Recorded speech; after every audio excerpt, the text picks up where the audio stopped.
अस्सलामुअलैकुम, आप देख रहे हैं डॉन न्यूज़ में रमज़ानुल मुबारक के खुसूसी नशरियात रौनक रमज़ान आपका और हमारे साथ रोज़ाना शाम 6 से 8 बजे तक रहता है। मैं हूं आपके साथ समिया लियाकत। हमारा जो फर्स्ट सेगमेंट होता है वो होता है कुकिंग सेगमेंट, जो 6 से 7 बजे तक होता है। हम अच्छी मज़ेदार दिलचस्प सेहत से भरपूर रेसिपीज़ आप तक लेकर आते हैं और हम कोशिश करते हैं कि कोई रेसिपी जो है वो बिल्कुल रिपीट ना हो, बिल्कुल मुनफरिद हो और कम वक्त में जल्दी जल्दी बना के आप दस्तरखान की रौनक को बढ़ा दें। फिर हम वक्फा लेते हैं अजानों का। हमने लाहौर, कराची, इस्लामाबाद में अजान मगरिब नश्र करनी होती है कि तमाम मकामी लोग अपने अफ्तार के मुताबिक रोज़ा अफ्तार कर लें। और फिर हमारा आता है 7 से 8 बजे का सेगमेंट, जिसमें हम मज़हब के बारे में, दीन के बारे में, हमारी अखलाकियात, हमें अपने आप को बेहतर बनाना है किस तरह, इस पर हम रोशनी डालते हैं। तो आइए रौनक रमज़ान का बाकायदा आगाज़ करते हैं और सबसे पहले हम कहेंगे अपने शेफ़ गुलाम कादिर को अस्सलाम वालेकुम। शेफ़ कैसे हैं आप? अल्हम्दुलिल्लाह, आप सुनाएं। बिल्कुल ठीक। आज जो हम रेसिपी बनाने जा रहे हैं, इसका इंतखाब हमने कहाँ से किया है और ये रेसिपी कौन सी है, ये आप जान सकेंगे segment Aftar around the world में।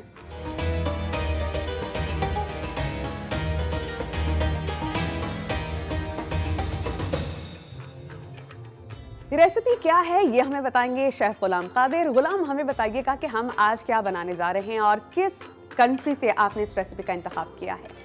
कंट्री ये कि चाइना से बिलोंग करती है और फिश ड्रैगन हम बनाने जा रहे हैं। न्यू डिश है और अफ्तारी का आइटम है। ठीक है, तो आइए बाकायदा फिर हम आगाज़ करते हैं और सबसे पहले हम धो लेते हैं अपने हाथ। हम इस रेसिपी का आगाज़ करने जा रहे हैं और इसका आगाज़ हम यूँ करते हैं कि हम जानते हैं कि सफाई निस्फ़ ईमान है। हम डेटॉल के साथ अपने हाथ धोते हैं।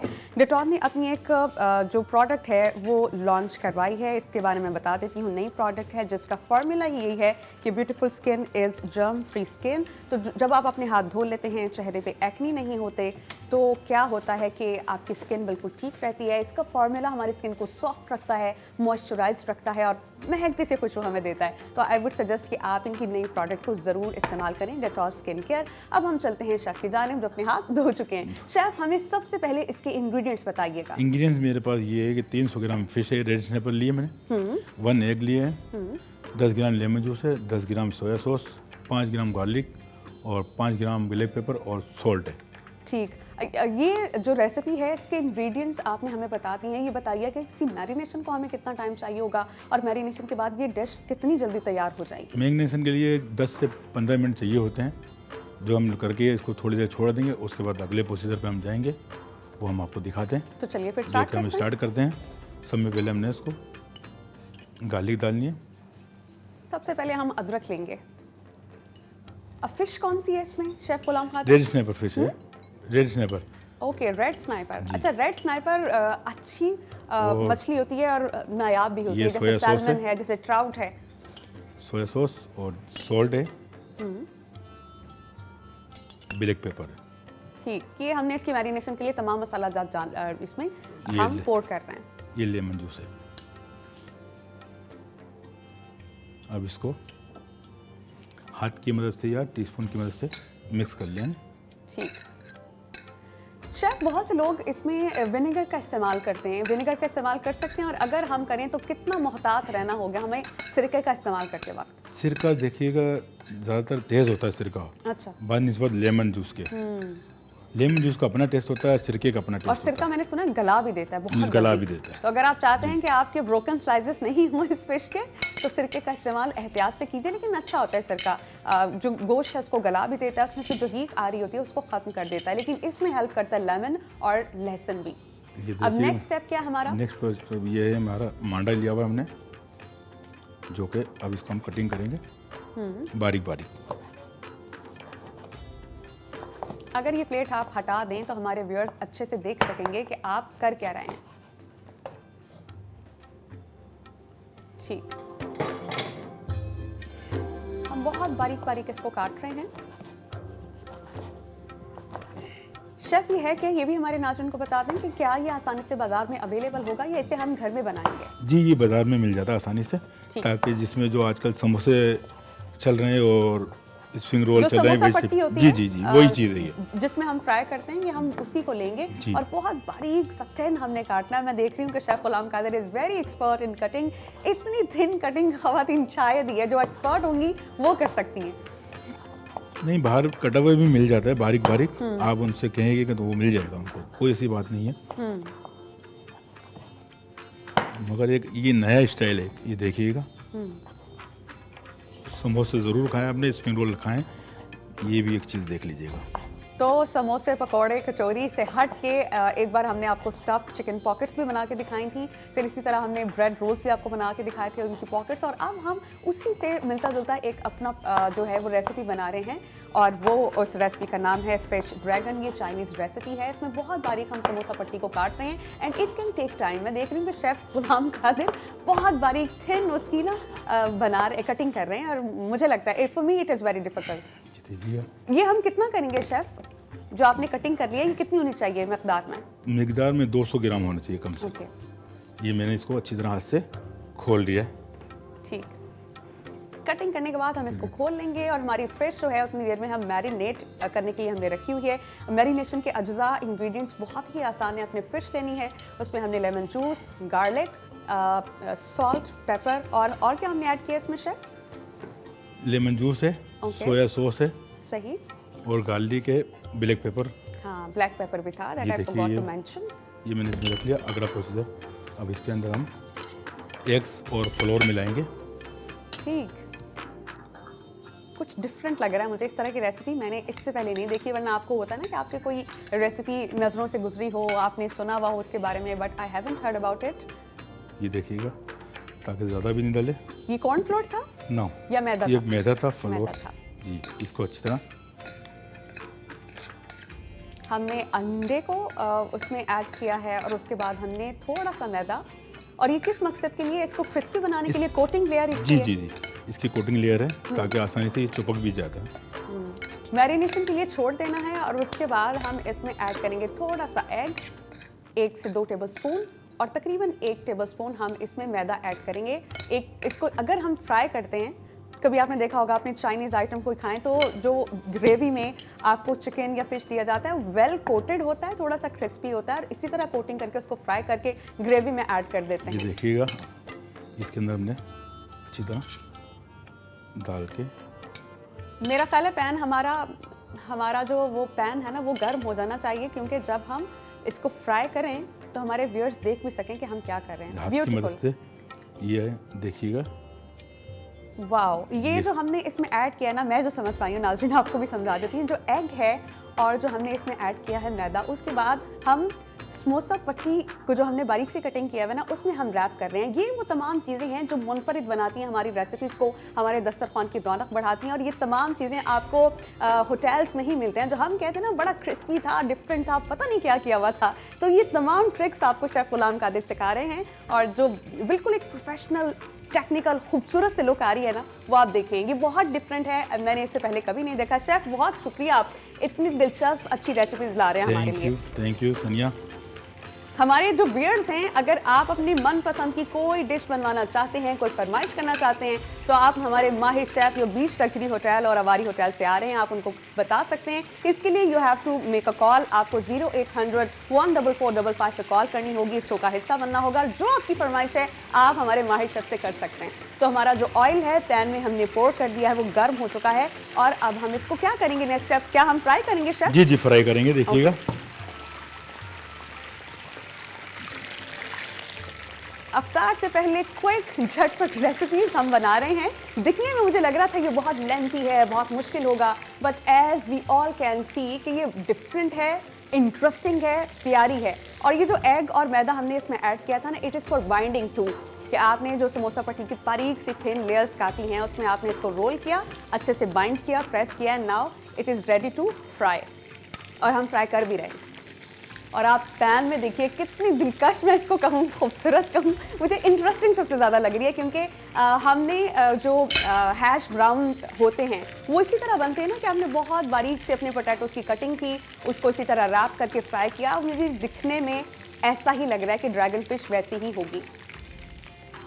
अच्छा शेफ, हम इसको पकाएंगे कितनी देर? ये 15 मिनट के अंदर तैयार हो जाए, 8 से 15 मिनट के अंदर। ओके, यानी देखिएगा आपके सामने बन रहा है। मैं ये देख रही हूँ कि दिख बहुत रही है, स्मेल भी बहुत अच्छी आ रही है। हमारे तमाम देखने वाले आई वुड सजेस्ट कि आप ये ज़रूर घर में ट्राई करें, क्योंकि कभी कभी ऐसा होता है कि डिश टेस्टी तो बहुत बन जाती है, लेकिन दिखने में लगता है क्या बन गया है, लेकिन खा के पता चलता है अच्छा है। लेकिन डिश का खूबसूरत होना भूख की इश्तिहा को बढ़ा देता है। तो आप जहाँ टेस्ट पे काम कर रहे हैं वहाँ थोड़ा सा ब्यूटी पे, लुक एंड फील पे भी काम करना होगा कि रेसिपीज जो हमारी बन के दस्तरखान पर सजती हैं वो दिख कैसी रही हैं। तो शेफ हमें इसको पोर किए हुए कितना मिनट हो गया और फ्लेम हम कैसा रखें कि जो इसकी आउटर लेयर है या जो समोसा पट्टी की बारीक थिन लेयर्स, इसको कहते क्या हैं? इसका कोई स्पेसिफिक नाम है क्या? ये होममेड मांडा होता है। ये मांडा? जी मांडा, जिसके अंदर हम स्प्रिंग रोल भी बनाते हैं और सैंडविच भी बनाते हैं, हमने समोसे भी बनाते हैं, वेजिटेबल समोसे।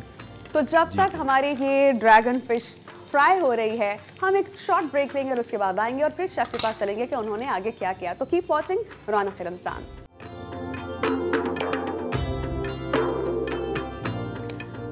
जी एक बार फिर हम आपकी खिदमत में हाजिर हैं और हमारे फिश ड्रैगन जो फ्राई हो रहे थे तकरीबन तैयार हैं। हम शेफ गुलाम कादिर से कहेंगे कि क्या हम उनको बना चुके हैं? जी जी सनिया, ये हम बना चुके हैं, ये देखिएगा आप। और हमने इसको निकाल लिया पैन से। अब ये निकाल लिया, हम प्लेटिंग सर्विस। अब इसकी ब्यूटीफुल हम एक सर्विंग करेंगे। देखिएगा ये इसका टेक्सचर भी ड्रैगन की तरह है। सॉस के साथ हम सर्व कर सकते हैं। टेक्सचर तो वाकई बहुत प्यारा लग रहा है। ये ओरिजिनल ड्रैगन बनाए वही स्टाइल है उसका। और ये barbecue sauce, tomato sauce, arrabbiata sauce, इसके साथ हम ले सकते हैं, सर्व करेंगे। हाँ, अब चलेंगे। आज हमारा जो इफ्तार स्पेशल था वो तो रेडी हो चुका है। अब हम बात करेंगे शेफ से कि आज हमारा जो ड्रिंक है वो इन्होंने क्या तैयार किया है। आज ये साबूदाना शरबत के साथ हम बना रहे हैं नया, जो कि बड़ी कमजोरी के साथ हेल्थी होता है। ये 1 kg मिल्क लिया, 1 लीटर। ओके,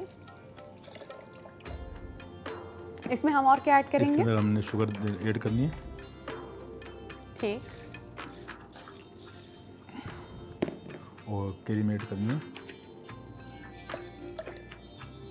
क्रीम हमने इसकी क्वांटिटी कितनी लेनी है 1 लीटर में? 200 ग्राम। ओके, यानी पाव से थोड़ा कम। जी ओके, पाव से कम। और ये कि साबूदाना हमने पहले से बॉईल करके रखा था, इसको हमने लास्ट मोमेंट पे डालना है। और ये कितना होगा क्वांटिटी में? ये भी 200 ग्राम? ये नहीं, 250 ग्राम। ओके, तकरीबन 250 ग्राम कम से कम होगा। और ये बॉइल्ड वाले की क्वांटिटी हमने जी काम जी करनी है। बॉईल कीजिएगा। और ये हमने आइस डाल दिए क्रश करने के लिए। इसको थोड़ा सा हम शेक कर लेंगे पहले।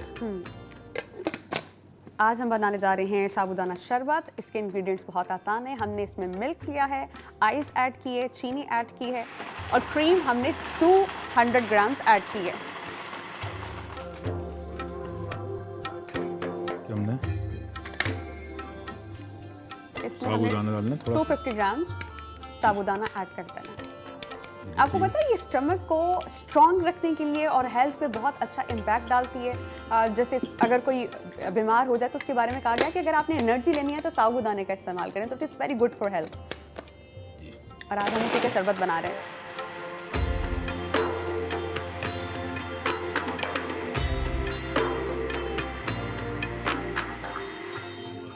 यार जैसे कि हमारा जो थीम है हमारे कुकिंग सेगमेंट का वो यही है कि हम बहुत झटपट, क्विक और चंद ही मिनट्स में तैयार होने वाली डिशेस और रेसिपीज आप तक ला रहे हैं। तो ड्रिंक हमारा तकरीबन इट विल टेक हार्डली 1 और 1.5 मिनट ये हमारा ड्रिंक रेडी है। इसी तरह हमारी रेसिपी है वो 8 to 10 मिनट्स में तैयार थी। ये इसलिए हमें थोड़ा लेट हुआ कि हमारे पास इंग्रेडिएंट्स की मैरिनेशन और सब कुछ करके आपको चुन के दिखाना था, तो स्टेप वाइज सब कुछ करते हुए हमें थोड़ी सी ताख़ीर हुई। अगर आप घर में हैं, तमाम इंग्रेडिएंट्स चीज़ें आपके पास हैं, तो ये बहुत जल्दी आसान भी हो सकता है। ये गार्निश के तौर पे आलमंड भी डाल दिए, रोस्ट आलमंड। इसमें हम आलमंड्स ऐड कर रहे हैं। ये देखिए हमारा साबूदाना शरबत तैयार है। हमारा साबूदाना ड्रिंक बिल्कुल रेडी है। इसके अलावा हमारा जो ड्रैगन फिश थी वो भी रेडी है। शेफ एक बार फिर हमारे तमाम देखने वालों को बता दें कि हमने ड्रैगन फिश के इंग्रेडिएंट्स क्या क्या लिए थे, एक इम्प्रोवाइज कर दें उन तमाम लोगों के लिए जो मिस कर चुके हैं हमारा ये सेगमेंट। ये फिंगर फिश है रेड स्नैपर। इसके अंदर हमने यूज़ किया है इस ब्लैक पेपर, लेमन जूस, अपना गार्लिक और सॉल्ट। ओके जी, ये इसके अंदर मैग्नेशन और फ्लोर और एग्स लिए हैं। और हमने जो अपनी समोसा पट्टी बारीक सी कट की है, इसका क्या नाम था स्पेशल? मैं भूल गई। उर्दू में कहते हैं मांडा, मांडा पट्टी। मांडा पट्टी ली और आपने बहुत बारीक से इसको बारीक से काटने के बाद और इसको फ्राई करने के लिए हम कितना टाइम लेंगे? इसे 15 से 20 मिनट होते हैं। ठीक है।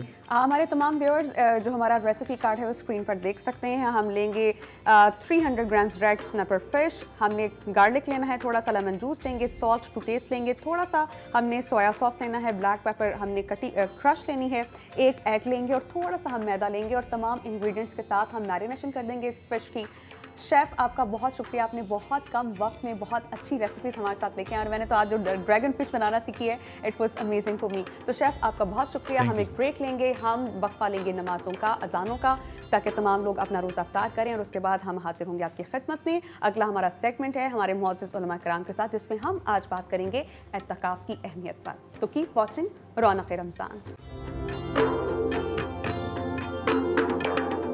एक बार फिर आपको खुशामदीद कहेंगे और अब हम अपनी गुफ्तगू के सिलसिले को आगे बढ़ाएंगे। आज का गुफ्तगू का हमारा टॉपिक है एतकाफ़। एतकाफ़ क्या है? एतकाफ़ बेसिकली अपने नफ्स की इस्लाह है। इंसान क्या करता है कि रमज़ान के आखिरी अशरे में ख़ुद को तन्हा कर लेता है। मसाजिद में क़याम कर सकते हैं, अगर कोई घर से बाहर नहीं जा सकता, जैसे कोई ख़वातीन हैं, तो वो घर का एक कोना, एक कमरा जो इबादत के लिए मुख्तस है, वहाँ पर क़याम कर सकते हैं। जब इंसान अकेला होता है तो वो अल्लाह सुब्हाना व तआला से लौ लगाता है, हमदो सना करता है, मुआफ़ी मांगता है अपने गुनाहों की और तज़किया नफ्स करता है, अपने आप को बेहतर बनाने की कोशिश करता है।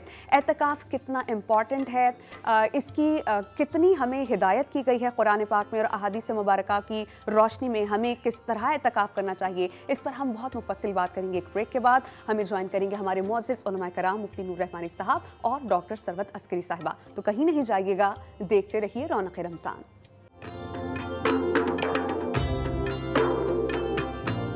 ब्रेक के बाद एक बार फिर आपको खुशामदीद कहेंगे। आज हमारी गुफ्तगू का टॉपिक है एतकाफ़। एतकाफ़ क्या है? एतकाफ़ का मकसद नफ्से इस्लाह है। इंसान तन्हाई में रहता है और रब्बे कायनात के साथ बातें करता है, राज़ो न्याज़ की बातें करता है, खुशू खुजू के साथ इबादत करता है, जो अपनी गुनाह किए होते हैं उन पर निदामत के साथ अल्लाह सुब्हाना व तआला से मुआफ़ी मांगता है। एतकाफ़ में हम्दो सना के साथ साथ तौबा इस्तग़फ़ार की जाती है। आखिरी अशरे में एतकाफ़ करना मसनून है।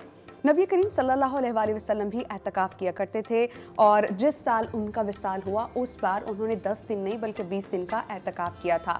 आखिरी अशरे में एतकाफ़ बैठकर हम ताख़रातों को तलाश करते हैं, यानी 21वीं, 23वीं, 25वीं, 27वीं और 29वीं शब। गो के लोग अगर अनाउंसमेंट हो जाए कि चांद नज़र आ गया तो वो एतकाफ़ से उठ जाते हैं। हालांकि जो चांद रात है उसे लैलतुल जायज़ा कहा जाता है, यानी इनाम की रात कहा जाता है। तो ये कहा जाता है कि मज़दूर को जब तक मज़दूरी ना मिले ना तो उससे अल्लाह के घर से लौटना नहीं चाहिए। यानी जिस वक्त आपको लगे कि आपने जो इबादत की रातें गुजार ली हैं तो इस रात को भी इबादत ही में गुजारना चाहिए।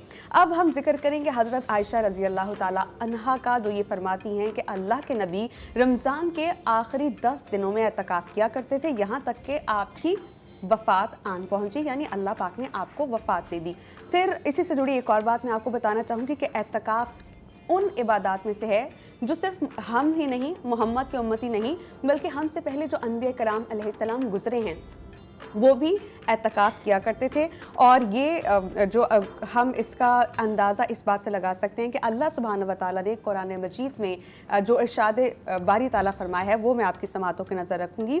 इरशाद बारी ताला है, और जब हमने काबे को लोगों के लिए इबादत गाह और अमन की जगह बनाया और फरमा दिया मकाम इब्राहीम को नमाज की जगह बनाओ, और हमने इब्राहीम और इस्माइल से अहद लिया कि मेरे घर को तवाफ़ करने वालों और एतकाफ़ करने वालों और रुकू करने वालों और सजदा करने वालों के लिए पाक रखो। ये सूरह बकरा की आयत नंबर 125 में है, जिससे हमें ये अंदाज़ा होता है कि जिस तरह रोज़े के बारे में कहा जाता है ना कि तुम लोगों पर रोज़े फ़र्ज़ किए गए जैसे तुम्हारे ऊपर और तुमसे पहले लोगों पर फ़र्ज़ किए गए, इसी तरह एतकाफ़ हमारा ही नहीं उन लोगों का भी वस्फ़ रहा है जो दूसरे अम्बिया कराम थे। हमारे साथ हमारे मुअज़्ज़िज़ उलमा कराम मुफ्ती नूर रहमानी साहब और डॉक्टर सरवत अस्करी साहबा मौजूद है। इन दोनों से बात करेंगे। पहले तो सबसे इन दोनों को मैं अस्सलाम वालेकुम कहूँगी। वालेकुम अस्सलाम। तो मुझे आप बताइए कि एतकाफ़ के जो लफ्ज़ी मायने हैं वो हैं क्या, और हमें एतकाफ़ में कौन सी अहम इबादत करनी चाहिए? बिस्मिल्लाहिर्रहमानिर्रहीम, अस्सलाम वालेकुम। आप सबको माह रमज़ान मुबारक के 18वें रोज़े की मुबारकबाद देते हुए परवरदिगार आलम हम सबको इस माह मुबारक के तमाम तर रहमतों, तमाम तर बरकत, तमाम तर मग़फ़िरतों से मुस्तफ़ीज़ फरमाए, आमीन सुम्मा आमीन। एतकाफ़ लुग़त में तवक़्क़ुफ़ करने को कहते हैं, और किसी जगह तवक़्क़ुफ़ करे या उसकी तरफ रुख करे वो भी तवज्जो और ताज़ीम के साथ। बस लुग़त के साथ तवक़्क़ुफ़ और ठहर जाना, बल्कि तवज्जो और ताज़ीम के साथ वक्फ़ करे तो उसको एतिकाफ़ कहते हैं। और एतिकाफ़ इस्तिलाह में इंसान तक़र्रुब इलाही के अंगेज़े के साथ कम अज़ कम 3 दिन तक जामे मस्जिद के अंदर इक़ामत करे तो उसको मोतिक़िफ़ कहते हैं। और आइम्मा मासूमीन की जानिब से रिवायत में मौजूद है कि मुस्तहब है कि हर मुसलमान अगर इसको रमज़ानुल मुबारक नसीब हो तो माह मुबारक रमज़ान के आखिरी 10 दिन मस्जिद के अंदर एतिकाफ़ करे। और ये हमारे अम्बिया मासूमीन अलैहिस्सलातु वस्सलाम का शेवा रहा है। और हज़रत अल्लामा मजलिसी बहरुल अनवार में फरमाते हैं कि हज़रत सुलेमान बैतुल मुक़द्दस में एतिकाफ़ किया करते थे। और कुरान मजीद की आयत से भी ये बात साबित है कि एतिकाफ़ एक इबादत इलाही है और अम्बिया इस पर अमल किया करते थे। ठीक, मुफ्ती रूह रहमानी साहब, आपसे मैं ये जानना चाहूँगी कि एतकाफ़ से एक तो मुराद है कि आप शरीयत के रूह से जो मसनून एतकाफ़ है उसका आगाज़ कब होता है, ख़िताम कब होता है? हम शौक़ और ज़ौक़ रखते तो हैं इबादत करने का, लेकिन इबादत के बारे में जानना और तमाम पहलुओं को मद्देनज़र रख के इबादत करना कितना इंपॉर्टेंट है? रहमतुन व सल्ली अला रसूलिल करीम, अम्मा बाद, फ़अऊज़ु बिल्लाहि मिनश शैतानिर रजीम, बिस्मिल्लाहिर रहमानिर रहीम। क़ाल अल्लाहु तआला फ़िल क़ुरआनिल मजीद वल फ़ुरक़ानिल हमीद व अंतुम आकिफ़ून फ़िल मसाजिद। सदक़ल्लाहुल अज़ीम व सदक़ रसूलुहुन नबियुल करीमुल अमीनुर रऊफ़ुर रहीम। तमाम तारीफ़ें अल्लाह सुब्हानहु व तआला के लिए और दुरूद व सलाम अल्लाह के रसूल हम सब के आका हुज़ूर मोहम्मद मुस्तफ़ा सल्लल्लाहु अलैहि वसल्लम। मेरी बहन ने बहुत अच्छा सवाल किया कि एतकाफ़ के लफ्ज़ी माना क्या है।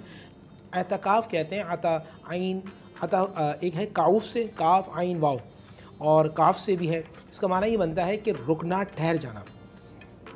अब जहन में एक बात ये जहन में रखिएगा कि इसके इक़साम हैं। एक है वाजिब एतकाफ़, एक है सुन्नत एतकाफ़ और एक है नफिल एतकाफ़। अच्छा, नफिल एतकाफ़। दोबारा रिपीट करता हूँ, एक है वाजिब एतकाफ़, एक है सुन्नत एतकाफ़ और एक है नफिल एतकाफ़। वाजिब एतकाफ़ वो कोई शख्स नज़र माने कि मेरा ये फ़ला काम हो जाए तो मैं एतकाफ़ में बैठूँगा, तो उस पर एतकाफ़ में बैठना वाजिब है। दूसरा है सुन्नत एतकाफ़, सुन्नत मुअक्कदा। नबी पाक सल्लल्लाहु अलैहि वसल्लम रमज़ान मुबारक के आखिरी अशरे में 10 दिन एतकाफ़ में बैठा करते थे। इसको हमारे उलमाए कराम सुन्नत अल किफ़ाया भी कहते हैं कि मैंने ये सवाल लिखा हुआ है कि ये अल किफ़ाया क्या है, क्योंकि कभी जब हम पढ़ रहे होते हैं ना तो ऐसे अल्फाज आते हैं कि आप भी बेशक अपनी आंखों से देखा हो, चूंकि आपको मतलब नहीं पता तो आप वहाँ कंफ्यूज आ जाते हैं कि इसका मतलब क्या है। मैं बताता हूँ आपको। देखिए, एक होता है कि फ़र्ज़ ऐन होता है और एक होता है कि अल किफ़ाया। अब ये सुन्नत अल किफ़ाया, सुन्नत अल किफ़ाया में यह है कि अगर कोई भी शख्स, इलाके की मस्जिद है, अगर कोई भी शख्स उस मस्जिद में एक शख्स भी बैठ गया तो तमाम की तरफ से वो अदा हो जाएगा। एतकाफ़ कंसीडर होगा, अल्लाह की बारगाह में कंसीडर होगा। कोई भी शख्स मस्जिद में नहीं बैठा फिर सब गुनाहगार हो। इसी तरह जनाजे के हवाले से भी है कि जनाजा भी अल किफ़ाया है। अगर किसी एक यानी 4-5 अशख़ास ने भी जनाजा पढ़ लिया तो फिर पूरे इलाके की तरफ से अल्लाह सुब्हानहु व तआला की बारगाह में कंसीडर होगा कि जनाजा पढ़ लिया गया। नहीं पढ़ा तो सब गुनाहगार होंगे। तो फिर मैं दोबारा रिपीट करता हूँ, एतकाफ़ में बैठेंगे इंशाअल्लाह लोग, जहन में रखिएगा वाजिब है, सुन्नत है, नफिल है। जो नबी इस्लाम बैठते थे वो 10 दिन के लिए बैठते थे। अगर कोई शख्स बिज़ी है, काम में मसरूफ़ है, तो वो चाहे 2 दिन, 3 दिन, 5 दिन के लिए भी एतकाफ़ में बैठ सकता है, लेकिन ये नफिल एतकाफ़ होगा। या आप जब भी जाएँ, मिसाल के तौर पर मस्जिद में जाएँ, आप अज़ान होने से पहले चले जाएँ, ठीक है ना। ये नफिल एतकाफ़ की बात कर रहा हूँ मैं नाज़रीन, क्योंकि आप बिज़ी थे, आप किसी काम में मशगूल थे, आप असर में, ज़ोहर में पहले चले जाएँ और आप 1-2 घंटा बैठ जाएँ तो नवैतु सुन्नतुल एतकाफ़ लिल्लाहि ताला। आप जितनी देर मस्जिद में बैठे रहेंगे आपको अल्लाह सुब्हानहु व तआला एतकाफ़ का सवाब अता फरमाएगा। अगर आप 10 दिन एतकाफ़ में बैठते हैं, इसकी खासियत, इसकी वैल्यू है, अल्लाह के नबी सल्लल्लाहु अलैहि वसल्लम ने शाह फरमाया कि जो शख्स एतकाफ़ करता उसका चेहरा जहन्नुम से 3 खंदक दूर कर दिया जाता है। और एक खंदक की पैमाइश कितनी है? ये बड़ा अच्छा सवाल किया मेरी बहन ने।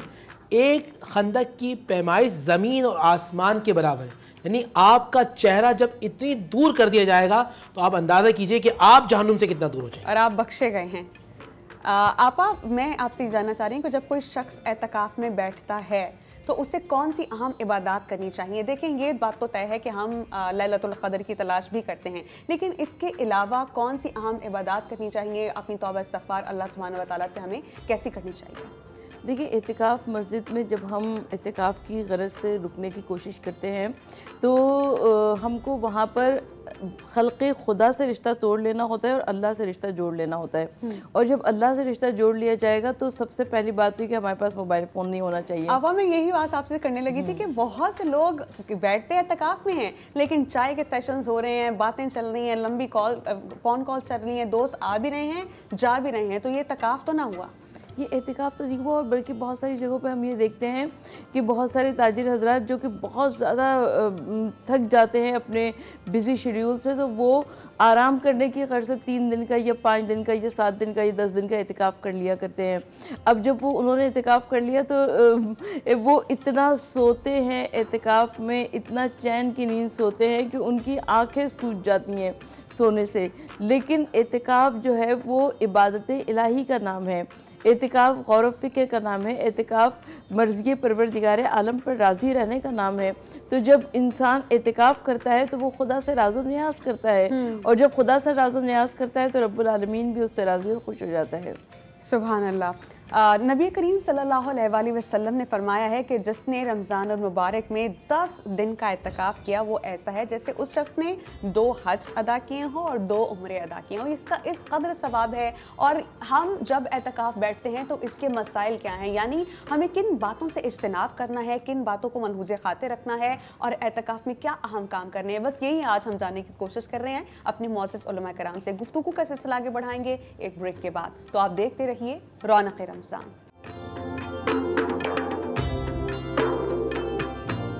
एक बार फिर आपको खुशामदीद कहेंगे और आपको बताएंगे कि हज़रत अब्दुल्ला बिन अब्बास रज़ी अल्लाह ताला अन्हु से मरवी है कि नबी करीम सल्लल्लाहु अलैहि वसल्लम ने मुअत्तकिफ़ के बारे में इरशाद फरमाया, यानी जो शख्स एतकाफ़ रखता है, एतकाफ़ रखने वाले के बारे में इरशाद फरमाया है कि वो यानी जो शख्स एतकाफ़ रखता है गुनाहों से किनारा कश हो जाता है और उसे अमलन नेक अमाल करने वालों की तरह पूरी नेकियां अता की जाती हैं। यानी इसका मफ़हूम ये है कि जब वो एतकाफ़ कर रहा होता है, मिसाल के तौर पर अगर मेहमान की मेहमान नवाजी करनी होती है तो नहीं कर पाता क्योंकि वो अलग है, किसी की अयादत करनी हो तो नहीं कर पाता, किसी जगह जाना हो, जनाजे में शिरकत करनी हो, वालिदा को कोई अहम काम करना तो वो कर नहीं पाता।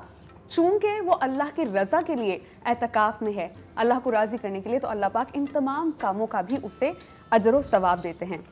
हम बात कर रहे हैं एतकाफ़ के हवाले से कि एतकाफ़ का हमें ज़ौक़ और शौक़ तो बहुत है, लेकिन कितना इम्पॉर्टेंट है इसके डूज़ और डोंट्स को मलहूज़े खातिर रखना। हम अल्लाह सुब्हानहू व तआला की रज़ा के लिए अलग हो जाते हैं अपने घर वालों से, लेकिन वहाँ बैठ के ऐसे तमाम काम करना जो अल्लाह की नाराज़गी का बायस बने, तो एतकाफ़ की असल रूह फिर जाती रहती है, बैठने का कोई फ़ायदा है नहीं। हमारे साथ मुअज़्ज़िज़ उलमा किराम मुफ्ती नूर रहमानी साहब और डॉक्टर सरवत अस्करी साहबा हैं, उनसे हम बात करेंगे। मुफ्ती साहब, मैं आपसे ये जानना चाह रही हूँ कि लोग एतकाफ़ में बैठते हैं, अलग बैठना घर में या मस्जिद में अलग बैठना या इज्तिमाई तौर पर बैठना, इसकी शरई हैसियत क्या है? बिस्मिल्लाहिर्रहमानिर्रहीम। मर्द के लिए सबसे अफजल है बैतुल हराम यानी खाने काबा में बैठना, उसके बाद मस्जिद नबवी, तीसरे नंबर पे मस्जिद अक्सा, उसके बाद जो जामा बड़ी मस्जिद होती है वहाँ एतकाफ़ में बैठना मर्द हज़रात के लिए। ख़वातीन के लिए मस्जिद बैत यानी घर का वो हिस्सा जहाँ अमूमन ख़वातीन नमाज पढ़ती हैं, वहाँ उस जगह बैठकर अल्लाह सुब्हानहू व तआला का ज़िक्र करना। यहाँ कुछ मैं अपनी बहनों को एक मशवरा देना चाहूँगा कि मेरी वो बहनें कि जो एतकाफ़ में बैठने का शौक़ और ज़ौक़ रखती हैं, मगर उनके घर में कोई भी शख्स नहीं है काम करने वाला, उनके शौहर हैं, छोटे बच्चे हैं, तो अब वो क्या करें, तो उसमें उलमा ये इजाज़त देते हैं कि आप जो है वो फ़ौरन जाइए बग़ैर किसी कलाम किए हुए, बग़ैर किसी मतलब ये उसी काम और उसी मकसद के लिए, जैसे मिसाल के तौर पर खाना बनाना है, आप दुरूद शरीफ पढ़ती रहें, आप अल्लाह सुब्हानहू व तआला का ज़िक्र करते रहें, आयत करीमा पढ़ती रहें। ऐसा ना हो कि मेरी बहन मोबाइल उठाए और अपनी बहनों से गप्पे या किसी से लगाना शुरू कर दे, ये एतकाफ़ को ज़ाया नुकसान देने वाली बात हो। या एक ज़मनन एक बात अर्ज़ कर दूँ, अब मेरी वो बहनें कि जो इस वक्त इफ्तारी बना रही होती हैं, सहरी बना रही होती हैं, मैं आपको एक वजीफ़ा बताता हूँ। वजीफ़ा ये, आप जब भी दुरूद पाक पढ़ते हुए, आयतुल कुर्सी पढ़ते हुए, आयत करीमा पढ़ते हुए खाना बनाएंगी। इमाम राजी ने लिखा वो खाना उस वक्त तक हज़म नहीं होगा जब तक पढ़ने वाले की बख्शिश न हो जाए। देखिए बहुत बड़ा कमाल है। मेरी बहनें तो ये कमाल पहुंचा सकती है अपने घर वालों को कि उनके सारे बच्चे घर वाले अल्लाह सुब्हानहू व तआला का जिक्र करते हैं। या एक बात और भी, कुछ लोग ऐसे होते हैं कि वो जब एतिकाफ़ में बैठते हैं खामोश हो जाते हैं, जिसे हम कहते हैं चुप का रोज़ा। इस शरीयत मोहम्मदी सल्लल्लाहु अलैहि वसल्लम चुप का कोई रोज़ा कोई कॉन्सेप्ट नहीं है। आप काम की बातें कर सकते हैं लेकिन काम की बातें फजूल बातें ना हो। आप जब भी कोई शख्स, आप अल्हम्दुलिल्लाह लोग एतिकाफ़ में बैठने वाले हैं, आप अपना शेड्यूल बनाइए। शेड्यूल कैसा होगा कि हम तहज्जुद में उठेंगे, हम तहज्जुद पढ़ेंगे, तहज्जुद में हम क़ज़ाए उम्री को अदा करेंगे। फजर से पहले पहले हम जितनी क़ज़ाए उम्री अदा कर सकते हैं हम क़ज़ाए उम्री करेंगे। उसके बाद नमाज फ़जर होगी। फ़जर के बाद तौबा और इस्तिग़फ़ार पढ़ेंगे। 1 सिपारा 2 सिपारे क़ुरान मजीद फ़ुरक़ान हमीद को पढ़ेंगे, तौबा और इस्तिग़फ़ार करेंगे। 10-11 बजे के बाद फिर क़ज़ाए उम्री का एक सेक्शन शुरू कर दीजिए। इस्तिग़फ़ार लाहौल, नमाज ज़ोहर के बाद भी क़ज़ाए उम्री। असर और मगरिब के दरमियान आप कोशिश करें कि आप उसमें इस्तिग़फ़ार लाहौल और मनाजात करते रहें, अल्लाह सुब्हानहू व तआला की बारगाह में दुआ करते हैं। क्योंकि हदीस रसूल है कि ये वो वक्त होता है कि जब अल्लाह ताला अपनी रहमतों को नुज़ूल फरमाता है और बंदा जो दुआ मांगे अल्लाह ताला दुआ कबूल कर लेता है। इस मुल्क पाकिस्तान के लिए दुआ कीजिए, अपने बच्चों के लिए दुआ कीजिए, अच्छे नसीब की दुआ कीजिए और ये दुआ कीजिए कि अल्लाह हमारा ख़ात्मा ईमान की दौलत पे फरमा। आपा, मैं आपसे जानना चाह रही हूँ कि एतकाफ़ बैठना चाहते हैं जो लोग, वो तो मस्जिद जाते हैं, मर्द हजरात हो गए, बेटे हो गए, जवान बच्चे हो गए, लेकिन जो ख़वातीन घर में एतकाफ़ बैठना चाहती हैं लेकिन घर में कोई जगह नहीं है उनकी कि वो किस जगह का इंतखाब करें। या एक होता है ना कि नॉर्मली हर घर में एक मखसूस जगह होती है कि यहाँ सब नमाज़ पढ़ते हैं, नमाज के लिए जगह मुख्तस कर दें। लेकिन अगर घर बहुत ही छोटा है, कोई ऐसी जगह भी नहीं है, औरत एतकाफ़ पे बैठना चाह रही है तो क्या करे, किस जगह का इंतखाब कर सकती है? अहले तशय्युअ में मस्जिद के अंदर भी एतिकाफ़ हो सकता है लेकिन वहाँ पर ख़वातीन के लिए पर्दे का पूरा इंतज़ाम हो तो वहाँ पर इज्तिमाई तौर पर एतिकाफ़ कर सकती हैं ख़वातीन। ठीक, मुफ्ती साहब मैं आपसे जानना चाह रही हूँ कि औरत एतिकाफ़ के लिए घर में किस जगह का इंतखाब करे। और एक और चीज़, जैसे कि आपने कहा कि हमें ऐसा कोई काम नहीं करना चाहिए जिससे हमारा एतिकाफ़ ख़राब हो। अगर मसलन किसी वजह से, इमरजेंसी की वजह से किसी का एतकाफ़ टूट जाता है, खुदा न खास्ता बीमारी हो गई है, खुदा न खास्ता कोई डेथ है या कोई ऐसी नागहानी चीज़ जिसकी वजह से एतकाफ़ टूट जाता है, तो क्या इसकी क़ज़ा लाजिम है? बिस्मिल्लाहिर्रहमानिर्रहीम। देखिए यहाँ एक मैं मैसेज देना चाहूँगा। हम जब घर डिज़ाइन करते हैं तो डिज़ाइन करने के साथ हम कहते हैं भी एक हमारा ये टीवी लाउंज है, हमारा एक ड्राइंग रूम है कि जो गेस्ट का रूम है और फ़ला रूम्स हैं। आप अपने बच्चों की तरबियत के लिए एक छोटा सा कोना नमाज के लिए बनाएं ताकि उनकी बचपन से आदत हो कि यहाँ नमाज़ पढ़ी जाती है। मैं अपनी बहनों को अक्सर कहता हूँ, जो बहनें कहती हैं भी हमने घर ख़रीदा है, मैं कहता हूँ आप एक कमरा मुख्तस कीजिए, उसे मस्जिद बैत कहा जाता है अहनाफ के नज़दीक जी। और जो कमरा होगा अंदर का कमरा, ताकि कोई गैर महरम आपको ना देखे। मतलब इंसान के तो भाई कोई गेस्ट आ गए, कोई आपके जानने वाले आ गए लेकिन वो महरम नहीं, महरम रिश्ते नहीं है, तो जब भी शरीयत ये कहती है आप ऐसे कमरे के अंदर नमाज़ पढ़ें जहाँ आपको कोई देख ना सके, तो वही मस्जिद बैत कहलाएगा और वहाँ वो नमाज को अदा करें। लेकिन मैं इसी सवाल से जुड़ा एक सवाल आपके सामने रखना चाह रही हूँ। मैंने ये सुन रखा है कि आपने रूए ज़मीन पर जहाँ जहाँ सजदा किया उसका सवाब भी मिलेगा और कल क़यामत को वो जगह गवाही देगी कि इस शख्स ने यहाँ पे नमाज पढ़ी है। इस कॉन्सेप्ट को मलहूज़ खातिर रखते हुए आप घर के मुख्तलिफ जगहों में नमाज पढ़ सकते हैं। देखिए मेरी बहन ने इतना सवाल किया, बहुत अच्छा सवाल है। ये मर्द हजरात के लिए, ख़वातीन के लिए कि उनके लिए बेपर्दगी का ना हो। जिस तरह भी आपा ने मैंने तशरीह के हवाले से बताया कि पर्दे का एहतमाम ख़ास तौर पे फोकस रखा गया है, इसी तरह ख़वातीन के लिए कि वो घर के अंदर के कमरे में नमाज़ पढ़ें। अब यहाँ एक सवाल और भी किया था कि मजबूरी के मिसाल के तौर पर तबीयत ख़राब हो या किसी का इंतकाल हो, किसी करीबी रिश्तेदार का इंतकाल हो गया, अब एतकाफ़ को तोड़ के वो जा रहे हैं। अब एतकाफ़ में क्या होगा, इसमें आइम्मा के 2 अक़वाल, ये कि अगर उसी दिन की क़ज़ा होगी अगले साल आप क़ज़ा कर लीजिए, और एक आइम्मा का कौल ये भी है कि आप पूरे 10 दिन का दोबारा एतकाफ़ करेंगे जो एतकाफ़ तोड़ेंगे, क्योंकि नबी करीम सल्लल्लाहु अलैहि वसल्लम ने आखिर के 10 दिन का एतकाफ़ किया। एक बार ये भी आता है कि उन्होंने शव्वाल में भी 10 दिन का एतकाफ़ किया था। असल में नबी पाक सल्लल्लाहु अलैहि वसल्लम कसरत के साथ मस्जिद में ठहरा करते हैं। हमारे यहाँ माज़रत के साथ एक ऐसा अलमिया है कि हम चाहते हैं हम दुआ करें, बल्कि मैं जुम्मा पढ़ाने वाला आदमी हूँ ना, मैं जुम्मा पढ़ा के अब मैंने जैसे सलाम अस्सलाम वालेकुम रहमतुल्लाह सलाम वालेकुम मैं फेरना होता है,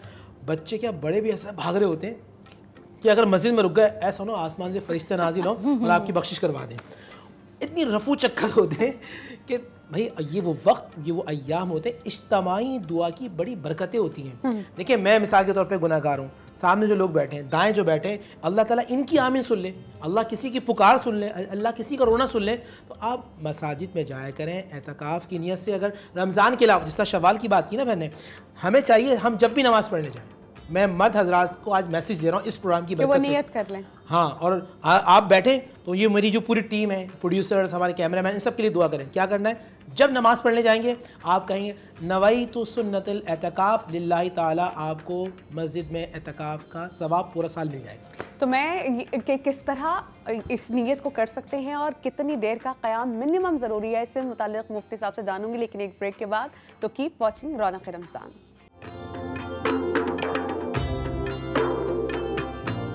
हम बात कर रहे हैं आज एतकाफ़ पर कि एतकाफ़ है क्या, इस पे क्या कुछ करना चाहिए, किन बातों से इज्तनाब करना चाहिए। और जब हम कोई इबादत कर रहे होते हैं खालिस अल्लाह सुब्हानहू व तआला की रज़ा के लिए, उसके रसूल को मनाने के लिए, तो हमारी हद्दुल इम्कान ये कोशिश होनी चाहिए कि जो हमारी नीयत है, जो हमारे टाइम की इन्वेस्टमेंट है, जिस मकसद के लिए हम यहाँ आए हैं, वो मकसद हमारा पूरा हो जाए। कुछ लोग तो यूँ भी कहते हैं कि एतकाफ़ ये है कि आप बस अल्लाह सुब्हानहू व तआला के दर पर जाके बैठ जाओ, अड़ जाओ, डट जाओ कि अल्लाह पाक जब तक मेरा मकसद हासिल नहीं होगा ना, जब तक तू मुझसे राज़ी नहीं होगा, जब तक तू मेरी इबादत कबूल नहीं करेगा, तेरे दर से मैं यहाँ से जाऊँगा नहीं। ये एतकाफ़ की नीयत होती है। लेकिन हमारे यहाँ कुछ लोग ऐसे भी हैं जो इस चीज़ को मलहूज़ खातिर नहीं रखते, सिर्फ उनका मकसद सेपरेशन में बैठना होता है, मशगूल होते हैं ऐसे कामों में जो कि जिनकी हमारे मज़हब में ममानियत है। हमारे साथ मुअज़्ज़िज़ उलमा कराम हैं, उनसे इस पर बात करेंगे। सरवतापा डॉक्टर सरवत अस्करी साहिबा और मुफ्ती नूर रहमानी साहब हमारे साथ हैं। आपा, मैं आपसे सवाल करना चाहूँगी कि अगर कोई एतकाफ़ में बैठना चाहता है और वो अकेला बेटा है अपने वालिदैन का, माँ भी ज़ईफ़ है, बाप भी ज़ईफ़ है, तो ऐसे में हमारा मज़हब क्या कहता है कि माँ बाप को तने तनहा छोड़कर उनके हाल पे क्या वो इबादत कर सकता है, या यहाँ पे भी हमारी नीयत मैटर करती है? देखिए, नीयत दिल के इरादे का नाम है और परवरदिगार आलम आपकी नीयत से बेहतर और बखूबी वाकिफ़ है। अब वालिदैन जो हैं उसको किसी इबादत से नहीं रोक सकते, वाजिब इबादत से रोकना भी नहीं चाहिए। और मैंने उमूमन ये देखा है कि अगर बेटा इबादत कर रहा है तो वालिदैन, बूढ़े वालिदैन हो लेकिन वो खुश होते हैं। और 3 दिन के लिए भी अगर एतिकाफ़ किया जा सकता है तो उसमें वालिदैन के लिए खाने पीने की अशिया रखकर और उसके बाद वो एतिकाफ़ कर सकता है। तो सबसे पहली बात ये, इन्नमल अमालु बिन्नियात, अमल का दारो मदार नीयतों पर है। यानी अगर उसकी नीयत जान छुड़ाने की है तो अल्लाह पाक उसको उस तरह से डील करेंगे, और अगर उसकी नीयत खालिस्तन अल्लाह को राज़ी करने की है तो अल्लाह पाक उस लिहाज से उसको सवाब देंगे। बिल्कुल। मुफ्ती नूर रहमानी साहब, मैं आपके सामने ये सवाल रखना चाहूँगी कि जैसा कि आप बता रहे थे कि अगर कोई शख्स नमाज पढ़ने जाता है तो वो इस नीयत के साथ नमाज के लिए मस्जिद में दाखिल हो कि अल्लाह पाक मैं जितनी देर मस्जिद में क़याम करूँगा, नमाज के अलावा जो वक्त वहाँ गुजारूँगा उसका फिर उसे सवाब मिलता है। तो इसकी कोई हमें मेजरमेंट तो नहीं बताएगी कि नपातुल्ला कोई वक्त हो, या जितनी देर आप चाहें मस्जिद में क़याम कर सकते हैं और आपको एतकाफ़ का सवाब मिलता रहेगा? बिस्मिल्लाहिर्रहमानिर्रहीम। अगर यही सवाल मैं नबी अलैहिस्सलाम की बारगाह अक़दस में लेके जाऊँ तो वहाँ मुझे एक अजीब कौल मिलता है। अजीब क्या, जिसमें अजब है। वो इस तरह अल्लाह के नबी सल्लल्लाहु अलैहि वसल्लम फरमाते हैं, मैं मस्जिद नबी के अंदर हूँ और कोई शख्स मुझसे मदद के लिए आए तो मैं अपना एतकाफ़ छोड़कर उस अल्लाह के बंदे की मदद करूँगा। और एक हदीस में मिलता है कि जो शख्स किसी बंदे के काम में लग जाता है, यानी मखलूक खुदा की खिदमत करता है, उसे 10 साल के एतकाफ़ के बराबर मफ़हूम हदीस सवाब मिलता है। तो ऐसा नहीं है कि आप वालिदैन को छोड़ दें, आप बीवी को छोड़ दें, आप बच्चों को छोड़ दें, सारे काम छोड़ दें, आप मस्जिद में बैठ जाए। नहीं, अल्लाह सुब्हानहू व तआला की रज़ा ये कि रमज़ान मुबारक के आखिरी के 10 दिन आपका ताल्लुक़ अल्लाह से मजबूत हो। अल्लाह से मजबूत किस तरह हो? नमाज की सूरत में और तिलावत कुरान की सूरत में। नबी पाक सल्लल्लाहु अलैहि वसल्लम के प्यारे सहाबी सैयदना अली हैदर कर्रार रज़ियल्लाहु तआला अन्हु फरमाते थे कि भाई नमाज़ पढ़ो, कुरान पढ़ो। का मौला क्या होगा? बाबा, जब तुम नमाज पढ़ोगे तो तुम अल्लाह से बातें कर रहे हो, और जब तुम कुरान पढ़ोगे तो अल्लाह तुमसे बातें कर रहे हैं। तो कुरान मजीद फ़ुरक़ान हमीद को समझ कर पढ़ें। अब एतकाफ़ में किस तरह बैठें, कितने टाइम बैठें, जिस तरह मेरी बहन ने सवाल किया, मैंने आपसे अर्ज़ किया था, आप जिस वक्त भी मस्जिद में जाएँ, आप शव्वाल में जाएं, मुहर्रम में जाएं, सफ़र में जाएं, रबीउल अव्वल के अंदर जाएं। आप अभी मिसाल के तौर पे आप 14 रमज़ान को जा रहे हैं, 12 को जा रहे हैं, 11 को जा रहे हैं। आप जब दाखिल हों, फजर में दाखिल हों, असर में हो, मगरिब में हो, इशा में हो, जैसे आप तरावी पढ़ने के लिए जा रहे हैं, तो आप फ़ौरन मस्जिद में दाखिल होते ही कहें नवैतु सुन्नतल एतिकाफ़ लिल्लाहि ताला। आप जितनी देर मस्जिद में बैठे रहेंगे अल्लाह सुब्हानहु व तआला आपको मुअतकिफ़ यानी एतिकाफ़ आइन काफ़ा असल हुर्फ़ असली इसका मतलब होता है ठहरना, तो अल्लाह ताला आपको अपनी बारगाह में ठहरने वालों के बराबर सवाब अता फरमाएगा। मुफ्ती साहब, मैंने देखा है कि लोग एतिकाफ़ में बैठ तो जाते हैं लेकिन जिस तरह हक अदा करना चाहिए इबादत का वैसे नहीं करते। मतलब अगर वो बैठे हुए हैं तो फ़ोन कॉल्स चल रही हैं, वीडियो कॉल्स, लंबे लंबे सेशंस चल रहे हैं कॉन्फ्रेंस कॉल के, गेमिंग सेशन चल रहा है, गेम खेल रहे हैं। यानी अगर आप पर्दा हटा के देखें तो आपको अंदर ये नहीं मिलेगा कि कोई इबादत कर, बहुत कम, ऐसा नहीं कहा 5 उंगलियां बराबर नहीं होती, ऐसा नहीं कहा जा रहा कि सब लोग ऐसे होते हैं, लेकिन चंद एक लोग जो जाते तो इबादत की गर्ज से हैं लेकिन वो अपने कामों में मशगूल हैं। फिर दोस्त आ रहे हैं, अहबाब आ रहे हैं, चाय के सेशन चल रहे हैं, भाई अब ये लेके आना, अब ये फलां लेकर आना, तो इबादत के गर्ज से बैठी है वो तो फिर मकसद कहाँ गया? देखिए, पहली बात तो नाज़रीन के जैसे ये कभी कभी बला बन जाता है ना, इस बला को हमें जब एतिकाफ़ में बैठें तो साइड में रख लें। जब ज़रूरी कोई काम की बात हो उस वक्त कॉल या मैसेज पे बात करें। हाँ, आप मैसेज करें अल्लाह सुब्हानहु व तआला की बारगाह में, 2 सलाम का मैसेज, इस्तिग़फ़ार का मैसेज, लाहौल का मैसेज। कभी कभी ऐसा भी होता है नौजवान टोलियों की सूरत में बैठकर बातें करते हैं, उनके जहन में ये बात होती है कि मस्जिद में एतिकाफ़ के लिए सोना भी इबादत, बैठना भी इबादत। तो बातें करना इबादत नहीं है बल्कि आप अपना टाइम बर्बाद कर रहे हैं। अल्लाह ने आपका इंतखाब किया अपने घर के लिए कि आप उसके घर में उसके मेहमान बन जाए। अल्लाह मेज़बान है। आप मेरे घर में आते हैं ना, तो मैं अपनी शान के मुताबिक, अपनी ताकत के मुताबिक, अपनी हैसियत के मुताबिक आपको खिलाता भी हूँ, पिलाता हूँ।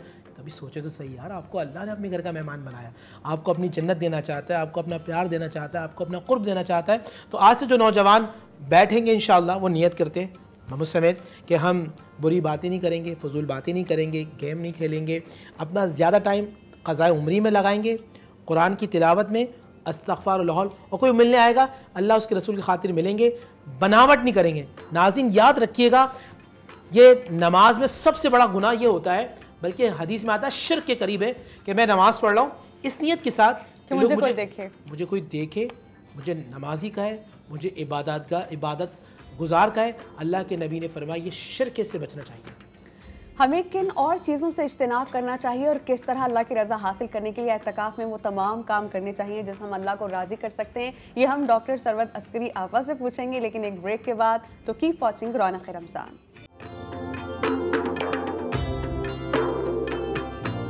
एक बार फिर आपको खुशामदीद कहेंगे। हमारे साथ हमारे स्टूडियो में मुअज़्ज़िज़ उलमा कराम मुफ्ती नूर रहमानी साहब और डॉक्टर सरवत अस्करी साहबा मौजूद हैं।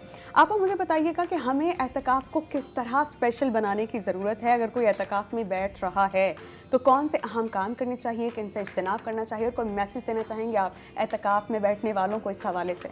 देखिए, एतिकाफ़ में बैठने के लिए आप अल्लाह की इबादत करें और इबादत पर गौर व फिक्र करना उस इबादत के अजर और सवाब को बढ़ाने के बराबर है। तो हम बहुत सारी मरतबा देखते हैं कि हमारे पास बहुत सारे स्पीकर्स आते हैं, बहुत सारे स्कॉलर्स आते हैं जो कि वहाँ पे दर्स देते हैं। तो दर्स व तदरीस का सिलसिला भी जारी रहता है और वहाँ पर इबादत का सिलसिला भी जारी रहता है। और रोज़े की हालत में जब इंसान होता है तो वो उसके लिए वैसे ही अजर सवाब है और कितनी सारी इबादतों के दरवाज़े खुले हुए हैं। और हज़रत इमाम हसन मुज्तबा अलैहिस्सलाम से रिवायत है कि एक हज़रत इमाम हसन मुज्तबा मस्जिदुल हराम में मुतकफ़ थे और तवाफ़ काबा में मसरूफ़ थे कि आपके एक चाहने वाला आपकी खिदमत में हाजिर हुआ और उसकी के फ़र्ज़ंद रसूल मैं कर्ज़दार हूँ, आप मेरा कर्ज़ अदा कर दीजिए। तो हज़रत इमाम हसन मुज्तबा अलैहिस्सलाम ने फरमाया कि चलो मैं तुम्हें तुम्हारा कर्ज़ अदा कर दूँ। तो इमाम हसन मुज्तबा अलैहिस्सलाम से किसी शख्स ने कहा कि आपको याद नहीं कि आप तो मोतकफ़ हैं। इमाम हसन मुज्तबा अलैहिस्सलाम ने इरशाद फरमाया कि हाँ, मोतकफ़ ज़रूर हूँ, लेकिन इसके बावजूद किसी मोमिन की हाजत रवाई के लिए मैं एतिकाफ़ तोड़ कर जा सकता हूँ। हमारे साथ मुफ्ती नूर रहमानी साहब भी हैं। मुफ्ती साहब, हमें जो लोग एतिकाफ़ की नीयत किए हुए हैं, इरादा किए हुए हैं, उनको आप क्या पैगाम देना चाहेंगे? और एतिकाफ़ के बारे में ये कहा गया है कि नबी करीम सल्लल्लाहु अलैहि वसल्लम जो गार में जाके बैठते थे ना, it was a form of एतिकाफ़। तो हमें एतकाफ़ में कितना दिल लगाना चाहिए अल्लाह का कुर्ब हासिल करने के लिए? बिस्मिल्लाहिर्रहमानिर्रहीम। सबसे पहले तो अल्लाह ताला मुझे और आपको तौफीक दे कि हम अल्लाह ताला के घर मस्जिद हराम में एतकाफ़ की नीयत से बैठे हैं, और वो भी आखिर के 10 दिन जो सुन्नत एतकाफ़ है। लेकिन मैं फिर अर्ज़ कर दूं दोबारा, हमें नफिल एतकाफ़ की भी आदत डालनी चाहिए। नफिल एतकाफ़ की रमज़ान के आखिरी अशरा होने की शर्त नहीं है, वो सुन्नत है, सुन्नत मुअक्कदा है, यानी रमज़ान के आखिरी 10 दिन। आज आप जाएँ मस्जिद के अंदर, तरावी की नीयत से जाएँ, जाते ही साथ नवैतु सुन्नतल एतकाफ़ लिल्लाहि ताला पढ़ेंगे तो अल्लाह ताला आपको सवाब अता फरमाएगा। जहन में रखिए, एतकाफ़ में उलमाए कराम तकरीर करते हैं, उसमें कुरान होता है, हदीस होता है, फ़िक़्ह होता है, रसूल पाक सल्लल्लाहु अलैहि वसल्लम की सीरत होती है। नौजवान मेरी बहनें हों या मेरे भाई हों, आप छोटी सी सुन्नत की और या सीरत की किताब ख़रीद लीजिए। रमज़ान मुबारक के आखिरी 10 दिन जो हैं उसमें सीरत को पढ़ने की कोशिश की। हुज़ूर चलते कैसे थे, हुज़ूर बैठते कैसे थे, हुज़ूर बात किस तरह करते थे, हुज़ूर का अखलाक कैसा था, हुज़ूर का सब्र कैसा था, हुज़ूर का हिल्म कैसा था, हुज़ूर मुआफ़ कैसे करते थे, कोई सख्त बात करता था, हुज़ूर सल्लल्लाहु अलैहि वसल्लम का अंदाज़ क्या होता था। अगर आप रसूल की सीरत को अपना लेंगे, सीरत को अपना लेंगे, अल्लाह ताला आपको अपना लेगा जी। तो जहन में रखिएगा, 10 दिन हमें बैठना है, अल्लाह को मनाना है, गिड़गिड़ाना है, अपनी गलतियों की मुआफ़ी तलब करनी है, जो हमसे गुनाह हो चुके हैं उनको याद करके रोना है, और आइंदा ये मुसम्मम इरादा करना है कि परवरदिगार तूने मुझे अपने घर का मेहमान बनाया, अब मैं तुझसे अहद करता हूँ कि जो गलती हुई इंशाअल्लाह अब नहीं होगी। जब इस तरह की बातें अब अल्लाह से करेंगे तो मुझे यकीन है कि जिस तरह मशीन में, वॉशिंग मशीन में कपड़े डालते हैं ना, वॉशिंग मशीन में कपड़े डालते हैं, वो घुमाती है, घुमाने के बाद निकालते हैं तो कपड़े साफ़ हो जाते हैं। 10 दिन आप अल्लाह के घर में एतकाफ़ करेंगे, मेरा यकीन कामिल है कि आप नमाज़ पढ़ेंगे, रोज़ा रखेंगे, आप अल्लाह का जिक्र करेंगे, तो 10 दिन के बाद निकलेंगे तो अल्लाह आपके गुनाहों को माफ़ कर देगा। अल्लाह ताला मुझे और आपको कुरान और हदीस और फ़िक़्ह को समझने की तौफ़ीक़ अता फरमाए। हज़रत आयशा से रिवायत है कि नबी करीम ने फरमाया है कि जिस शख्स ने ईमान के साथ सवाब की नीयत से एतकाफ़ किया, उसके पिछले तमाम गुनाह बख्श दिए जाएंगे। तो अगर आप ये चाहते हैं कि आपके तमाम गुनाह बख्श दिए जाएँ, अल्लाह सुब्हानहू व तआला जन्नत में आपको जगह तो आप ज़रूर नेक काम करें।